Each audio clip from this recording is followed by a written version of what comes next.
everybody and welcome back to my channel. In today's video I'm going to be sharing part 2 of my spring books. So without further ado, let's get going. I have got a part 1 if you have not seen it already, where I share some of the spring books we're reading this year. But because there are so many new books this spring, I have put together a second load. Okay, so first up is a very sweet farm tale by Kim Lewis.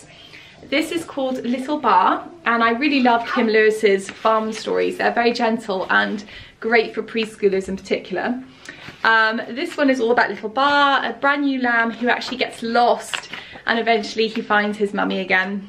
There's lots of great illustrations in this and perfect for any farm crazy child or any child that sees the little lambs out in the field and has lots of questions about them. Alongside Little Bar, there's Pele's New Suit by Elsa Beskow.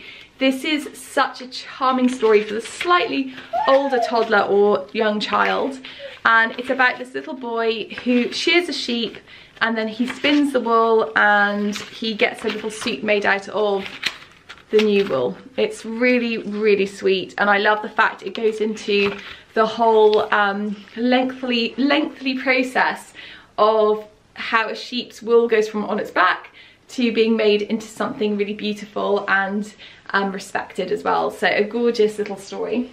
A new book on our shelves this year is Usborne's Peep Inside Springtime. This is illustrated by Stephanie Fisher-Coleman and written by Anna Milbourne, and it has really gorgeous illustrations in it. This one is all about spring and what you might find, and of course there are tons of flaps on all the pages, which I absolutely love. This is a series that my children still enjoy. There is a stage up from the Peep Inside books as well if you're ready for a slightly more grown-up one with more facts. But we are still very much loving the Peep Inside series. This one is really charming. I mean, it's so gorgeous with the bunnies. Lovely illustration. Look at that great frog spawn. So, so beautiful. There's lots of flaps on every page. I'm just doing a few of them. And look at that one, a gorgeous rainbow at the end. Such a charming book and covers so many subjects. That would be a nice one if you were just looking for 1 or 2 books this year. Highly recommend that one. Start and Grow by Gerda Muller is coming out this time for spring. This is a book I've had for a while. It has incredible illustrations and loads of facts about growing food and lots of interesting things to look at. This has been well loved by my children. My husband, who's a farmer, is really impressed by this book as well because it is actually very factual and has some really interesting things in it. A very beautiful big book, would make a great gift and a lovely one for spring or summer.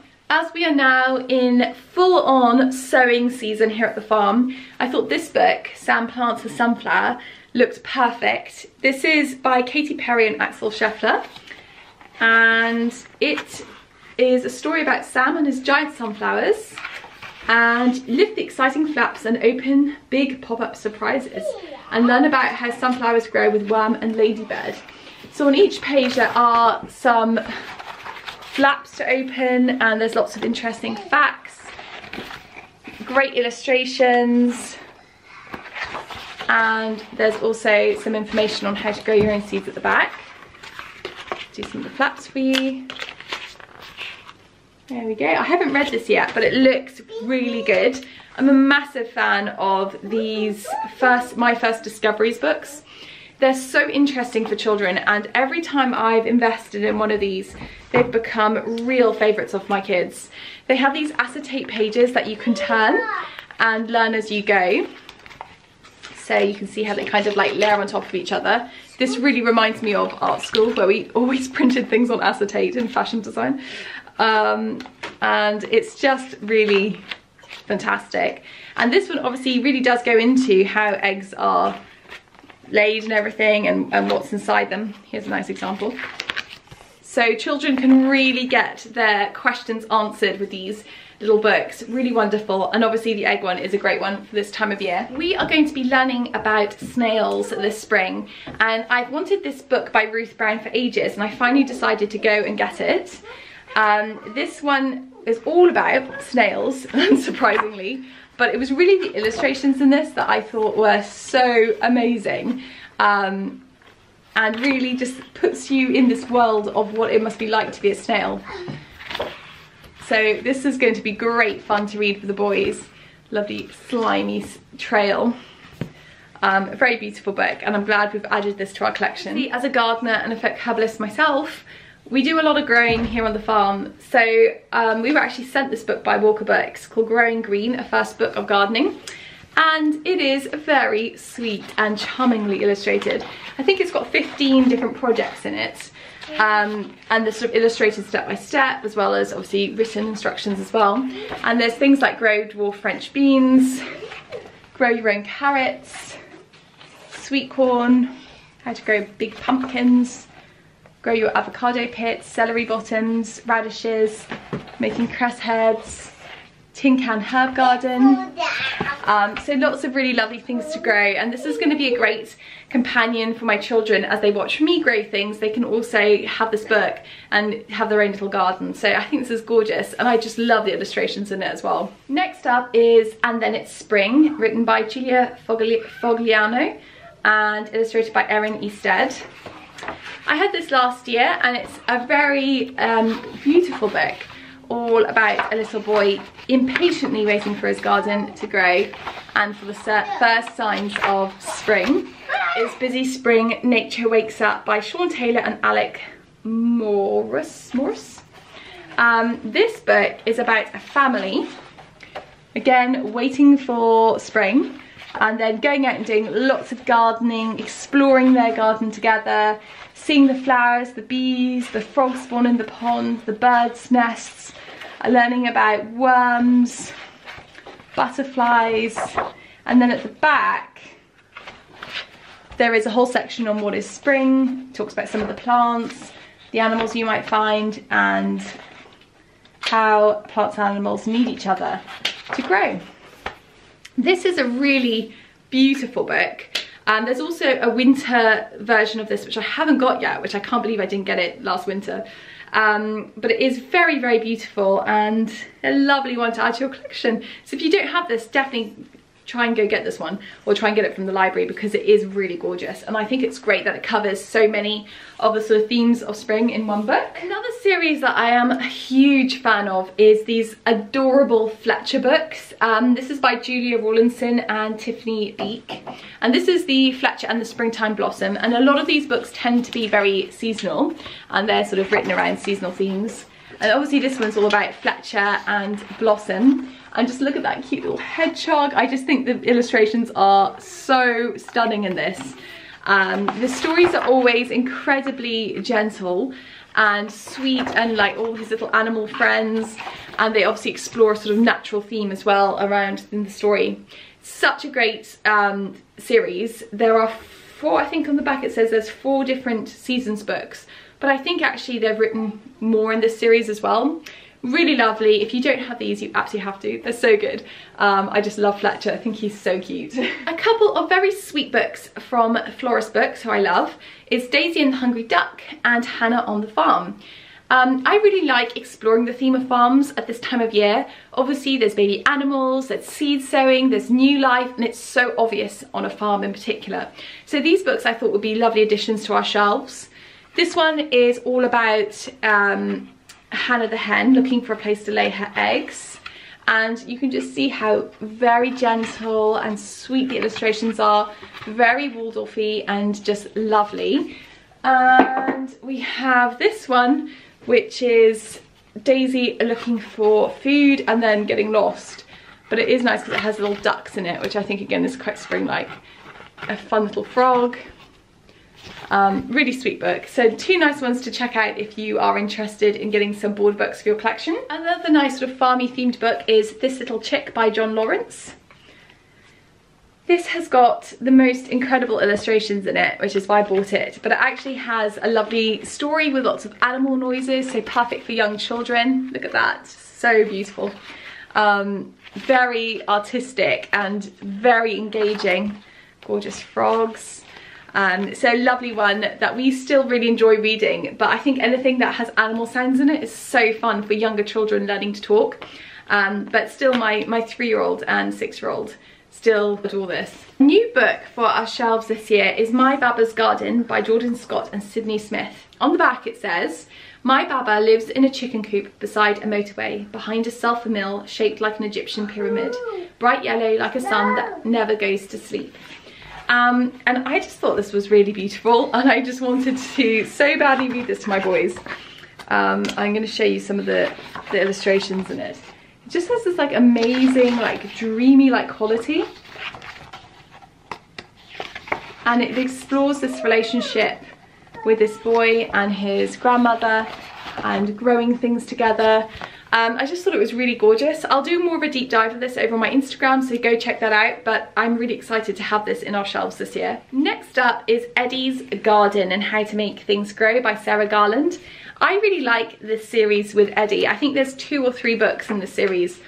It's really factual actually, so there's a lot of really good information in it, and I think it's just very engaging for children because Eddie is very easy to sort of identify with, and I just really like it. I can't really put my finger on it, but I think it's just that good combination of loads of facts, great illustrations, and for some reason it sort of reminds me a bit of Shirley Hughes. I don't know why, but I do really like this book, and it's a nice one to check out for sure. Talking about the amazing Shirley Hughes, of course I have to include at least one book of hers in our seasonal shelves, and this is Alfie Outdoors. This is a lovely book to have when you're starting to see the signs of spring and getting outside more. It talks about bugs and growing things, visiting a farm, and all the sort of emotions of that sort of age group as well. Really beautifully illustrated, as always. You can imagine with Shirley Hughes, you can't really go wrong. And just a great book for any child who loves the outdoors. This one actually has soil in it because we have read it outside so many times, but it's definitely one of our favourites. Right, I'm down to my 2 last books now. The first one is Plant the Tiny Seed by Christy Matheson. This one is so fun. If you haven't tried one of these interactive books before, you really should. They are great fun. So what you do is you sort of tap the pages or rub the pages and do sort of different actions, and as you go on the book you actually grow a flower. It's such a clever concept, and if you have children that don't really like sitting down and listening to stories, try something like this because it's so interactive that it should help try and sort of get them involved a bit more. And my older son really loves these as well, especially because he's got special needs and he needs to kind of like use his body, and you know, encourage him to kind of get involved. He adores this one. Really beautiful, and yeah, great book. Last but not least, very exciting series that I love, and it's Look What I Found, and this is On the Farm. This is another National Trust Nosy Crow book. Really like this collaboration between National Trust and Nosy Crow. Really good, and I have got to see one of these and really liked it for summer. This one is all about the farm, and as I've already mentioned, the farm is a sort of theme of this particular seasonal bookshelf, and it looks at things like animal tracks. There's lots of things to spot. We look at the baby animals. Look, there's just so much to see. It's just such fun. A lovely big one of a tractor, which my younger son goes mad for. Types of grasses to spot. Lots of mini beasts. Animal homes. And again, like lots of, almost like search and find levels of detail on the pages. Crops and fruit. And then waving goodbye and having a little look at all their treasure that they found. And those are the other books in the series as well. There's Look Inside the Woods and Look at What I Found at the Seaside. Really great books for that slightly, the young, maybe not really a toddler, but I would say from 3 onwards would really enjoy this, maybe 4 onwards. Really great, full of information, such a clever book. When I read the Seaside one, I was like, wow, I love this, it's just great. And it's the kind of thing that you could read and then it would inspire you to go and do your own real life scavenger hunt. So really fantastic. Love, love, love this one. So I think that's it. That's all my books for spring. Between this video and part 1, that's everything. I do also have though Easter books coming. You know I was going to do Easter books, right? There's just so many books in this house. But I'm excited to film our Easter books. I've got some really outstanding Easter books this year to show you. I cannot wait. So keep your eyes peeled for that. Or maybe it's already gone up and this video's gone up later. Who knows? But thank you so much for watching. If you enjoyed this video, please do subscribe, give it a like, leave me a comment. But most of all, please do consider coming over to Patreon and becoming a patron supporter. There's 2 different tiers. One is a supporters tier and the second tier is the Rooted Community, which is an awesome place for really getting connection and seasonal living. There's workshops each month. There is so much back content on that. There's audios, odes to each season, Q&As, there's like behind the scenes vlogs. There's just so much content on that Patreon, tons of stuff. So do go check it out. You can cancel anytime, but it does make doing all these videos possible. Without the Patreon, I couldn't do this, absolutely not. Because I don't get paid any other way. So if you do want to support this channel, do consider heading over. I know some of you are already over there and I want to say a huge thank you. I am so appreciative. I can't even begin to say, so thank you. And there are some really fun things coming up for spring, including a slow parenting workshop, which should be brilliant. So do check all that out. And yeah, I think that's it. I'm gonna go make a cup of tea now. It's probably almost lunchtime. And I'm very excited for reading all these books later with my children.